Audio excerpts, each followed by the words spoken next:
Penis বা পুরুষ লিঙ্গ নিয়ে আমরা বেশ কিছু হচ্ছে বার্তা দেওয়ার চেষ্টা করেছি। পুরুষদের পেনিস নিয়ে অনেকেরই অনেক রকমের প্রশ্ন থাকে এবং বিশেষ করে হচ্ছে আমরা যদি পুরুষ লিঙ্গের বিষয়ে আসি সেই ক্ষেত্রে কিন্তু সবচেয়ে যে পরিচিত যে প্রশ্ন বা সবচেয়ে পরিচিত যে জিনিসটা সবাই জানতে চায় বা সবার মধ্যে একটা আগ্রহ কাজ করে সেটা হচ্ছে যে পেনিসের সাইজ এবং পেনিসের শেপ। এটা নিয়ে কিন্তু অনেকেই প্রশ্ন থাকে অনেকের, এবং অনেকেই কিন্তু দ্বিধাদ্বন্দ্বে ভুগে থাকেন এবং এই প্রশ্নগুলোর উত্তর অনেকেই অনেকভাবে দেওয়ার চেষ্টা করেছেন এবং এগুলো নিয়ে কিন্তু অনেক ধরনের গবেষণা হয়েছে এবং এক একবার এক এক গবেষণায় কিন্তু এক এক রকম ফলাফল এসেছে এবং সব ফলাফলগুলোকে মিলিয়ে আমরা শেষ যে ভিডিওটা বানিয়েছিলাম বা শেষ যে ভিডিওটা করেছিলাম সেখানে বলেছিলাম যে আসলে হচ্ছে পেনিস বা পুরুষ লিঙ্গের যে এই যে আকার বা আকৃতির যে বিষয়টা রয়েছে এটা শুধুমাত্র যে যাও নিচে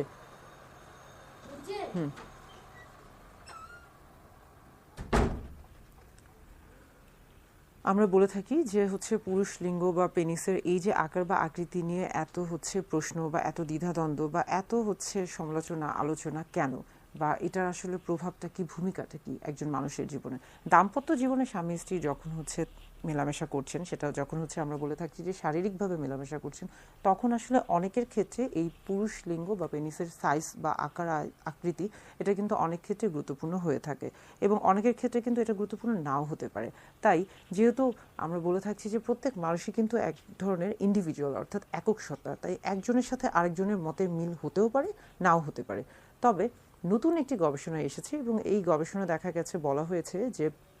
প্রায় ৬০ জন স্ত্রী অর্থাৎ নারীদেরকে বেশ কিছু হচ্ছে প্রশ্ন দেওয়া হয়েছিল এবং তাদের মধ্য থেকে যে প্রশ্নগুলো করা হয়েছিল সেই প্রশ্নগুলো আপনাদের সাথে শেয়ার করছি। একটি প্রশ্ন ছিল যে আসলে হচ্ছে তিনি কেমন পেনিস পছন্দ করেন, বড় নাকি ছোট। সেই ক্ষেত্রে দেখা গেছে যে বেশিরভাগ নারী উত্তর দিয়েছেন যে তিনি বড় পুরুষ লিঙ্গ পছন্দ করেন। এবং আরেকটা প্রশ্ন ছিল এরকম যে হচ্ছে সেখানে কয়েক ধরনের পুরুষ লিঙ্গের একটা হচ্ছে আকারের বর্ণনা দেওয়া ছিল বা দৈর্ঘ্য উল্লেখ করা ছিল। সেখানে দেখা গেছে যে বেশিরভাগ নারী বা স্ত্রীরা যেই হচ্ছে পুরুষ লিঙ্গের যে দৈর্ঘ্যটা হচ্ছে বেশি ছিল তারা সেটাই হচ্ছে পছন্দ করেছিল। অর্থাৎ সেক্ষেত্রে বলা যাচ্ছে যে নারী বা স্ত্রীরা ইতিমধ্যে যে গবেষণাটা হয়েছে বা তৎক্ষণাৎ এই কয়েকদিনের মধ্যে যে গবেষণা হয়েছে সেখানে তারা আসলে হচ্ছে আমরা বলছি যে বড় আকারের যে পুরুষ লিঙ্গ রয়েছে সেটাকে আসলে তারা বেশি প্রাধান্য দিয়েছে। এর পাশাপাশি দেখা যাচ্ছে যে হচ্ছে তাদেরকে বেশ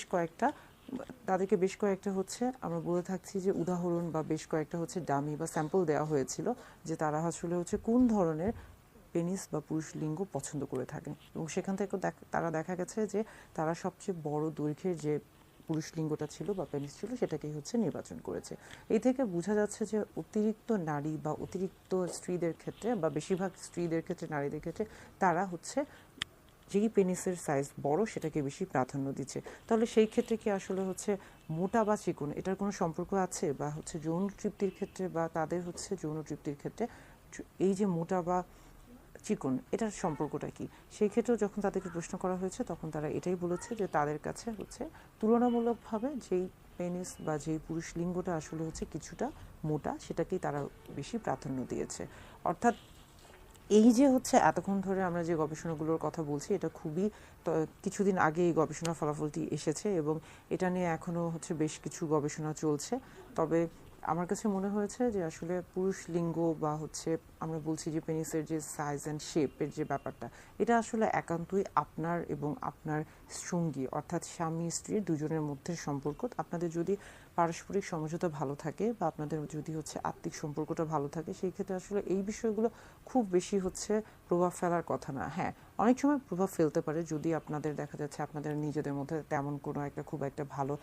দৃঢ় একটা হচ্ছে বন্ধুত্বপূর্ণ সম্পর্ক নেই, সেই ক্ষেত্রে দেখা যাচ্ছে যে অনেক ধরনের সমস্যা হতে পারে। অনেকেই জানতে চান যে আসলে হচ্ছে তিনি পুরুষ লিঙ্গের পরিমাপটা কিভাবে বুঝতে পারবেন বা তার পুরুষ লিঙ্গ কতটুকু, এই দৈর্ঘ্য এবং প্রস্থটা তিনি কিভাবে বুঝতে পারবেন। সেই ক্ষেত্রে বলতে চাই যে এটা আসলে হচ্ছে পরিমাপটা তিনভাবে করা হয়ে থাকে বা তিনটা অবস্থায় আপনি এই পরিমাপটা নিতে পারেন। একটি হচ্ছে ফ্ল্যাসিড পেনিস, অর্থাৎ আমরা বলে থাকি যে স্বাভাবিক অবস্থায় যে পেনিসটি রয়েছে বা যেটি হচ্ছে আসলে স্বাভাবিক অবস্থায় থাকে বা নিচে ঝুলে থাকে সেটাকে আসলে ফ্ল্যাসিড পেনিস বলা হয়ে থাকে। এবং আরেকটা হচ্ছে যে ইরেক্ট পেনিস, অর্থাৎ এটাকে বলা হয়ে থাকছে যে যখন উত্থান হচ্ছে পেনিসের তখনই এটাকে ইরেক্ট পেনিস বলা হয়ে থাকছে এবং এই অবস্থায়ও কিন্তু পরিমাপ নেওয়া হয়ে থাকে। এবং আরেকটা হচ্ছে যে এসপিএল, এটাকে বলা হচ্ছে যে স্ট্রেচ পিনাইল লেন্থ, অর্থাৎ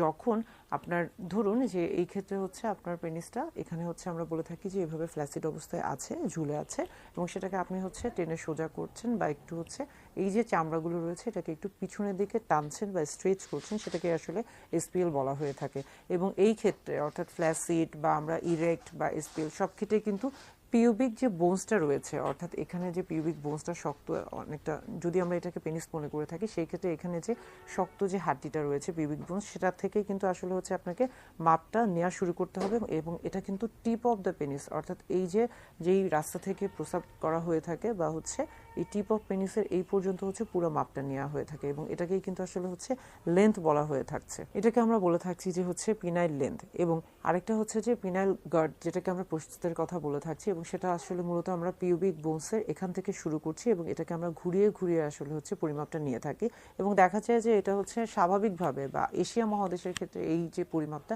এটা মূলত 3 থেকে 4 ইঞ্চি দৈর্ঘ্যটা হয়ে থাকে এবং হচ্ছে প্রস্থটা অনেকের ক্ষেত্রে 2 ইঞ্চির মতো হয়ে থাকে। অনেকের ক্ষেত্রে এর চেয়ে কম হতে পারে, এর চেয়ে বেশিও হতে পারে, তবে এটা হচ্ছে আমরা বলে থাকছি যে গড়ে। এছাড়া আমরা যদি হচ্ছে পুরো বিশ্বের সবার ক্ষেত্রে আসি, যে অর্থাৎ হচ্ছে পুরুষদের ক্ষেত্রে স্বাভাবিক হচ্ছে পেনিসের দৈর্ঘ্য বা প্রস্থ কত, সেই ক্ষেত্রে কিন্তু অনেক রকমের পরিবর্তন আসতে পারে। কেননা এই জিনিসগুলো আসলে নির্ভর করছে একজন পুরুষের হচ্ছে বয়সের উপরে, তার বংশগত, আমরা বলে থাকি যে তার জেনেটিক যে বিষয়গুলো রয়েছে সেটার উপরে, এছাড়া তার ভৌগোলিক যে অবস্থান রয়েছে, এছাড়া সে কী ধরনের খাদ্য গ্রহণ করছে পুষ্টির উপর, এবং পাশাপাশি আমরা বলে থাকছি যে তার স্বাস্থ্যগত যে অবস্থা, অর্থাৎ তার শারীরিক কোনো সমস্যা আছে কিনা বা সে এমন কোনো শারীরিক সমস্যা ভুগছে কিনা যে যেটার কারণে তাকে বিভিন্ন রকমের ওষুধ নিতে হচ্ছে এবং সেটার হয়তো বা কোনো ধরনের পার্শ্ব প্রতিক্রিয়া তার প্রতি হতে পারে। এই প্রত্যেকটা বিষয় আসলে হচ্ছে একজন পুরুষের পুরুষ লিঙ্গ বা পেনিসের, আমরা বলছি যে দৈর্ঘ্য এবং প্রস্থ, সব কিছু কিন্তু এই বিষয়গুলোর উপর নির্ভর করছে। তবে আপনার পুরুষ লিঙ্গ বা আপনার পেনিসের সাইজ যেটাই হয়ে থাকুক না কেন, সবসময় হচ্ছে আত্মবিশ্বাসটা রাখবেন নিজেদের মধ্যে, সবসময় হচ্ছে কনফিডেন্টটা বজায় রাখবেন, তাহলে আসলে খুব একটা সমস্যা হওয়ার কথা না। সেই ক্ষেত্রে আপনার যৌন জীবনও ভালো থাকবে এবং হচ্ছে আপনি এবং আপনার স্ত্রী, অর্থাৎ স্বামী স্ত্রী দুজনে একটা দাম্পত্য জীবন খুব ভালোভাবে কাটাতে পারবেন।